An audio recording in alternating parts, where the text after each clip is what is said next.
This man was murdered. That's the important thing. And for saying what? That Reagan should be murdered? That was a great joke. We have another joke, Brent. We have another comedian. Joke? Brent, are you? Oh, look at this. Now the thesaurus is other words for cluster would be clump, mass, group, body, crowd, which brings me to Gustave Le Bon and his famous treatise on mob mentality called The Crowd.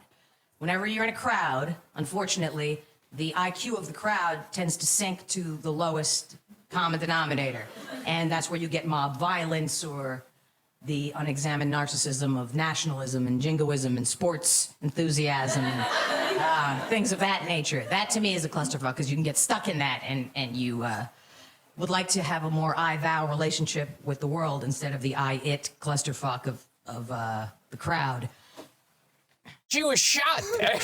She's dead now. She was shot? Yeah, she was shot after doing the clusterfuck. She was the clusterfuck? Well, she told the truth about clusterfuck. About the famous Gustave LeBron. It's not LeBron. Something like that. But his theory. Okay, listen, this is what we have to do. I'm really, really decrying this bit now. But this is how the bit reads. That this man was murdered. Yes. I'm starting to do important comedy. So I'm going to take it one step further. Tell me more. I am going to say... I'll be the Fred Allen here. My, tell me more. I am willing now. It's Senator Claghorn. Remember Senator Claghorn? Well, Fred, I say Fred. Senator Claghorn, you probably... Ellen Claghorn? Well, it was like Froghorn Leghorn. It was based on Senator Claghorn. Okay. An old character. Well, you see there, Fred. Yes, Senator Claghorn. A highly racist senator. Oh, got it. That later became a cartoon rooster. Okay. We are now I am going to kill myself. Oh, okay. Like a monk. I've been waiting for you to say that for years now. Yeah, you really want to do that? Yeah, because of the war and Coney and everything. The war in Coney? No, Coney, the fucking armed children. The starving children versus the Jews. Do you know what happened with Coney, the killer in Africa? They made a movie about him. Yeah. The guy who made the movie about him ended up whacking off in public. That's what I was Sure. So all support for killing Coney vanished because you had to say you were on this guy's side. So the movie maker. So anyways, oh God. Alfred Hitchcock used to jerk off in person. Yeah. What? Was that in the movie? He'd just sit out in the park and jerk off. I did Cecil B. DeMille. Martin Scorsese, I saw whacking off in front of the It seems like Cecil B. DeMille played himself in a movie. Yes. You know that? No. He doesn't know anything before his time. Like he'll go, Abraham Lincoln. He goes, so how old do you think I am? Like he's so trapped in his own. Okay. No, I know. Anyways, I have to kill myself. Are you sure you want to do that? No, Could you hurry up? I know. I don't want to get wet though, but I have this can. Gasoline. It's actually full of water. There's no way you could be any less committed. Oh, see, you just killed the tension. I know. In a bit. Because everyone really thought. Remember those monks back in the old days? Yes. Like in Vietnam? He doesn't remember that. They're before his time. Okay, Right, that's just... Monks are before his time. Yeah. He thinks Monk is like Tony Shalhoub. Okay. So, I think people get the idea. Do you think people get the idea yet? No, I think you don't want to get shocked. Oh, my mic. You're actually going to kill yourself. Yeah, I'm going to kill myself now. What, just pull it?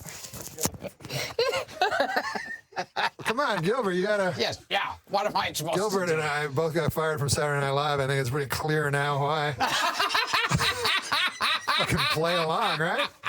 Look, this is my mic. I'm using it as a mic. Okay. I was fired from Thick of the Night, too. That's when you really, when you hit rock bottom. Not good enough for Thick of the Night. I'm now going to douse myself in gasoline. Oh, Christ. Is it coming out? No. Oh, all right. Okay. Okay. Now, do you have a lighter, Adam Eget? Yeah, I go lighter. Okay, do you have a line, Gilbert? No, I pretty much give up. No, Gilbert, What was the line? You told me. You told me Do you want me before the lighter? show what the line was. Go, Brett. Tell me what the line is. I'll say it. Gilbert, you need to say no, Norm. Not You're yet. too important. Okay. Okay, wait, not yet. Okay. Want me lighter? Pour more water on All yourself. right. God damn it all. Okay, I'm so. There's no way this would light. You need more gasoline. No, I forgot my line. Okay, just light it. Go ahead. Pour some more water on. Brad, come on, man. Say no. He's too important. Light me. There's clearly not enough gasoline. Light it, though. Seriously. No. I fucked up the line again. Pour more water on yourself. Come on, Brad. I mean gasoline. He's too important, Gilbert. I want- Say no, Norm. He's too important. Gilbert, Jesus. Gilbert Jesus. I think this is one. Gilbert Jesus. Everyone free. Holy gasoline! Will this be Norm's last laugh? Will the dynamic duo go up in smoke? Who will eat this plate of sandwiches? Light me on fire. Okay. Do I have a line? It's not. Feel free to ad-lib, Gilbert. Yes. It doesn't work. What? Put my hood up? It's not lighting. I just heard from Daniel there's trouble with the Kathy Griffin booking. Reason to live. We got to get this straightened out. Has those words ever been said in any talk show? We're having trouble with the Kathy Griffin booking. Okay, I can't take this off because then my hairy belly will show. Okay, guys, seriously. You guys continue this bit. What bit? I'm just going to change for a second. Adam Eget, interview Gilbert. Gilbert, I was wondering about some of the comics that you started out with. What are you up to now? I was talking to Jeff Ross a couple nights ago, and he said that you guys are working on a potential reality show? Maybe. That I would don't be know. endlessly watchable. Yeah. What's behind that? What's the deal with What? that? It's some show. It's just some Yeah. show. What was your favorite part of your career so far? Not this show. Not this show. Yeah, this. When I was a kid, I watched Ford Fairlane like maybe about 12 times in a row. That was my first taste of Gilbert, and I don't know. I think you've aged like a fine wine. Comedy, strictly comedy only. But I'm no Tom Snyder.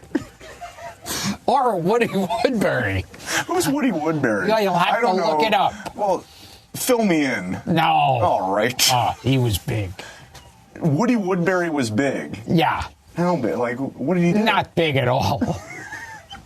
Was he a local guy? He was in. I remember him being in a movie with Ellen Burstyn. Okay, I When know. she wasn't known. Oh, so When this is she a was long, long time really ago. young. Okay, this is a long time Bad ago. comedy with Ellen Burstyn. Jesus. Now, And Jesus. Jesus was there. So Jesus this was a real was long in it. time ago. Can you tell me about the roast and how specifically when you got into the aristocrat bit and because apparently it was something about it was like right after 9/11, right? Yeah, it was about a week after September 11th. This was September 11th, 1968. So I don't know what the big deal was, but no, it was after September 11th, and it was in New York to make it worse. Right. And it's like there was that weird feeling all over the city. And then I went up and I said, well, I can't stay late tonight. I have to catch a flight to L.A. I couldn't get a direct flight. We have to make a stop at the Empire State Building. Oh, you're back. Now I'm a little confused now. How'd you get the sandwich? What? Are you going to set yourself on fire again? Oh, come on, man. We don't have to dwell on that. No. Because few God people damn. know this. But before the show started, Norm comes in to like this office that I'm sitting trying to have something to eat, and he goes into this long convoluted thing like, oh well, you know, at the end I'm gonna show Janine Garofalo and say I'm serious, and I'm gonna pour gasoline on myself, and you'll say don't do that. And, yeah, that was funnier than the entire, and I'll set fire, and it goes on. He describes it. It's like a miniseries. Yeah, it's like someone talking to you in a fever dream. Like, yeah, it just goes on and on and on and on. And then finally, I had to ask someone else here. I said, "What did he just say?" Because I didn't. It made no sense whatsoever. And then, much like how we were talking in the show about sometimes as a kid, I'd watch a comedian or a sketch and think, "Oh, I don't know," but obviously something's there. I thought once I see it on television, it's going to be great. I'm just missing it. I'm stupid and don't get subtle comedy. And I thought, but once it's on its feet, and then that really was a nightmare. It was a real fucking nightmare. That was horrible. I put my sandwich aside. It makes no more sense when you actually. It makes less sense when you saw it. It didn't work out. That was begging you to abort. Yeah. We're looking. Yeah. We're writing, trying to look for pieces for our best of. I think that one. Because, much like the stateroom scene in Night at the Opera and Charlie Chaplin playing with the globe, as far as classic comedy moments, is going to be you setting yourself on fire. Have you ever worked with the Capitol steps? What? I'm just asking a question.